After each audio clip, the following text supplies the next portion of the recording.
So this is what is known as the SWOT analysis. Have you guys seen this before? Yes. Okay. Sue, you've seen this before? Yes. Okay, very good. Yeah? Yeah, okay, very good. So what I'm actually going to do in this slide, you guys, is especially if you have a laptop, right now, as we're talking about, you can type it up. Okay. Save it, right? It saves time, right? Okay. So what I'm actually going to do here is write in this little box here, write down your strengths. Okay. Your strengths, for example, one of Sue's strengths is her English is excellent, right? But if you speak Vietnamese, that's a strength, right? Speaking Spanish is a strength. Maybe you're good at math. Maybe you're good at chemistry. Who knows, right? Write down your strengths, okay? And then write down your weaknesses. For a lot of students, the weaknesses is maybe their English is not as good as it could be, right?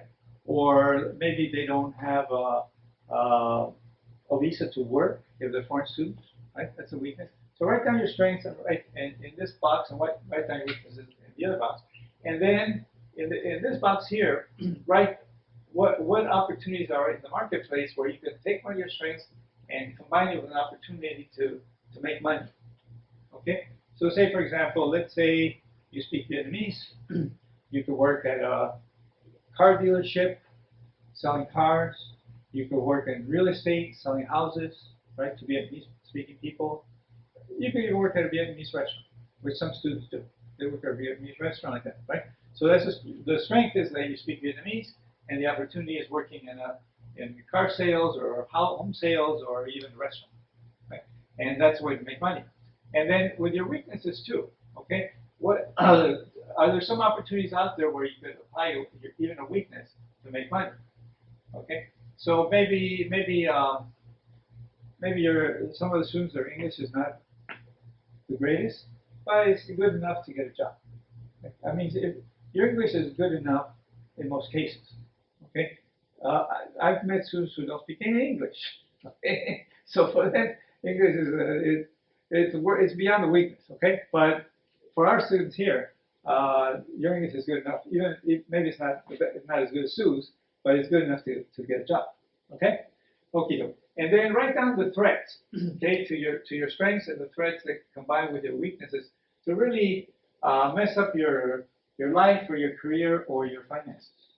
Okay, so I want you to find your strengths, your weaknesses, the opportunities to make money with your strengths, opportunities to make money with your weaknesses, and then the threats to your strengths and the threats that combine with your weaknesses to really mess up your life.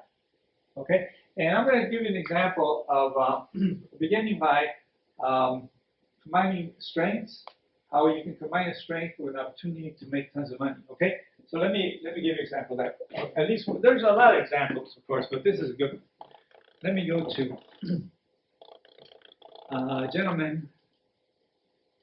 Open the window here, and I like Yahoo Images.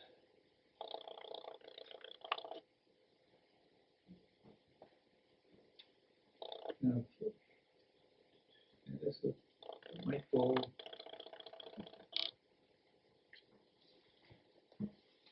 Jordan.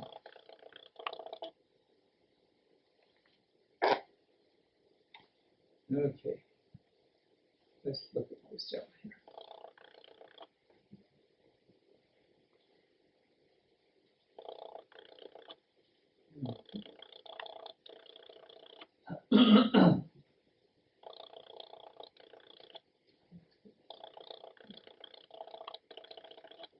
Okay.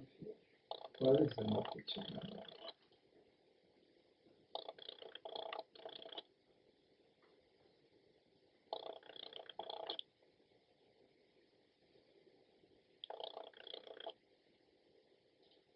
Okay, there we go. Image.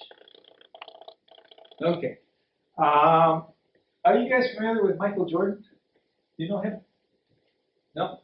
Okay. Michael Jordan was a basketball player. He's retired now, I believe. But he's beyond a basketball player. He's a basketball legend. Okay.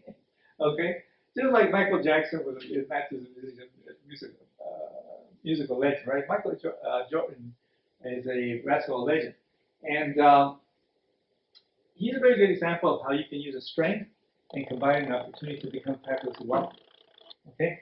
Because let me tell you why I want to use this case. Have you guys were you guys following the Black Lives Matter movement? Where they're having like riots and burning cars and bills like that during the Black Lives Matter movement? Did you guys follow that a little bit? No? Yeah? Okay. So basically the Black Lives Matter movement is saying that being black in this country is a terrible thing, right? Right? That's basically what the argument. If you're black in the United States, it's terrible. That's basically what they're saying, right? Okay. Well, I think there's some truth to that argument, but I want to look at Michael Jordan and use him as an example of somebody who took a strength and combined it with an opportunity to become fabulously wealthy. But let's start by looking at what his net worth is. Okay, how much, if he were to sell everything he owns and pay off his debts, what his net worth might be. It might be, sometimes it's here, but sometimes it's not. I'm not sure. It doesn't seem right here. Okay, let me open it. Okay, let's go here. Okay, Michael Jordan.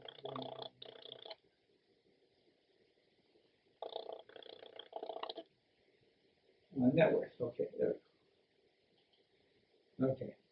Okay, so he's currently worth, according to this website, he's currently worth about $1.1,687,000,000. Okay. Okay, he's one of the richest men in the United States. He's one of the richest persons in the world. Yes or no? Clearly, right? He's one of the richest persons in the world. So, let me see. Okay, and there he is. Okay. So now, would you say Michael Jordan is a white or black? He's pretty black, right? I mean, I don't think you can make a mistake, right? Because sometimes you might run into some folks who are part African and you're not sure if they're white or black, right? You're like confused, like I'm not sure, right? But Michael Jordan is black, okay? Clearly, okay? So what happened? Right? What happened, right? The Black Lives Matter movement says it's terrible to be a black person in the United States, and here is Michael Jordan with a net worth of $1,687,000,000. Fabulously wealthy. Fabulously wealthy, right? One of the richest men in the world. Okay, well, what happened is, let me go back to our PowerPoint, is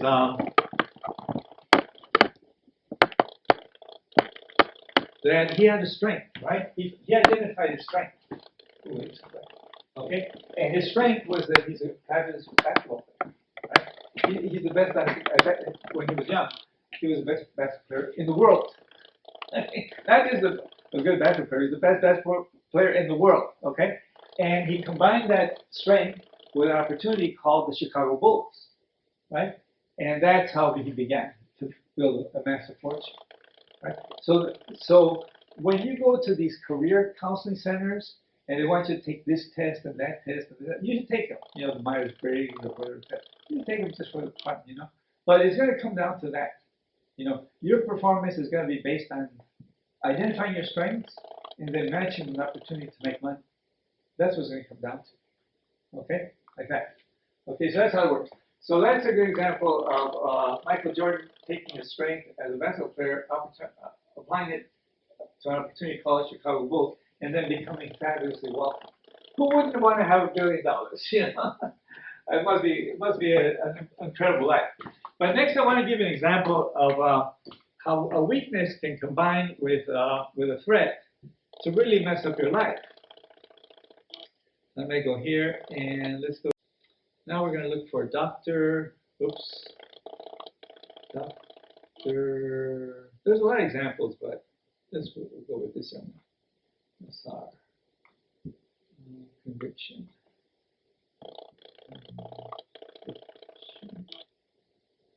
Okay. I believe I spelled it right. Okay. Okay. So probably need some images. Okay, let's open it up here. Open a new tab. Okay, let's look at some images. Okay, there he is. Okay, here's Dr. Nassar. He's a doctor, okay? I don't know, there's a lot of good images here, but he doesn't look too happy. How come he's dressed in orange? What does that mean when somebody's dressed in orange? He's a prisoner. Yeah. So this is Dr. Nassar. And how much does the average doctor make in California, guys? Any idea? Per month? Try $20,000 a month. That's just your average doctor. Other doctors make more, right? Because that's just your average. So this is a gentleman who had a very good career. Let's find out a little bit about him, okay? So he's a doctor and physician, and he was the doctor for the United States Women's National Gymnastics team, okay? But he had a weakness, and his weakness apparently were young ladies. He liked the young ladies, some of whom were apparently underage. What does that mean, underage? Teenager. Teenager or less, right? Yeah. Yeah. Under less than 18. 17 or younger, right? Children. Children, this is children? Oh my God. Oh yeah, right here. Okay. So he had a thing for about young women, young girls. Okay. And he got arrested. So that was his weakness, right? And the opportunity was that he was the doctor with the women's national gymnastics team. Most of the women on the gymnastics teams, are they older women or very young women? On the gymnastics teams, very young, right? But usually teenage girls. Yes, right? Okay. So he had this thing about young girls, and he was arrested for molesting them, and he was sentenced to 60 years in federal prison. Is gone. He completely ruined his life. And here he is, how old is he? He's 59. Okay? So let's do the math. So let's see if I can find a calculator. Okay, let me see.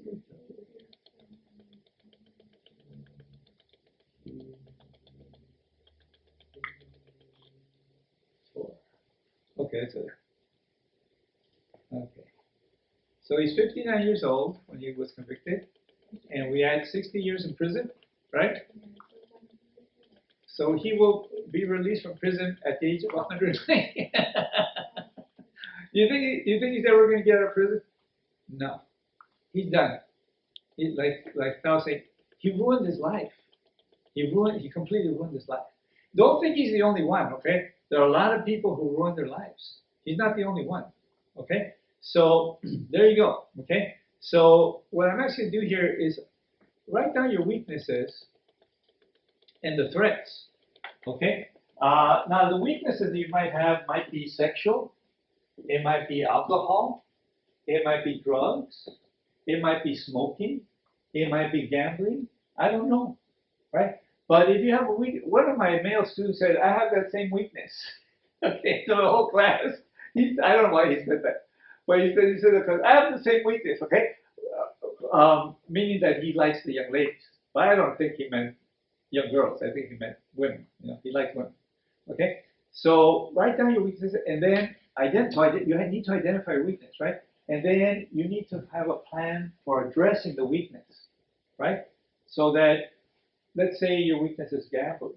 Okay, how do you address that? How do you fix that?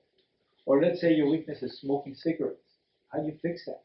Or your weakness is drinking alcohol, too much alcohol. How do you fix, right? You need to have a plan to address it so that that weakness doesn't combine with a threat and destroy your life and destroy your career and destroy your finances, right?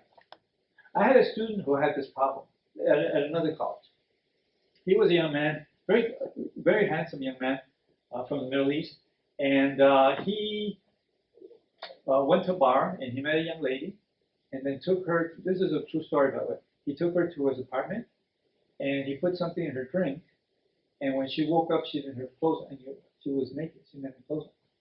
So she called the police and he got arrested and his parent, he was my student so he confided me, he told me that his parents spent $30,000 in legal fees to try to save him. He was convicted of rape and he was sentenced to 15 years in prison. He was an adult, okay? So then his lawyer talked to the judge, said, look, he was a foreign student. This is he's 25 years old and 15 years in prison. He's going to be 40. He doesn't want to do this. And then his lawyer asked the judge, can you just deport him? And said, okay, we'll deport him instead, right? But he can't, some of the countries in the Middle East are doing very well, like Qatar and Kuwait, but some of the countries are not doing well, and he was from one of those countries that are not doing well, like Syria or Afghanistan, okay? And so he got deported to one of those countries, okay? So if you have a weakness, whatever it is, you need to identify it and then have a plan for dealing with it, right? So it doesn't destroy your life or your career or your finances. Okay, let's go to the next slide.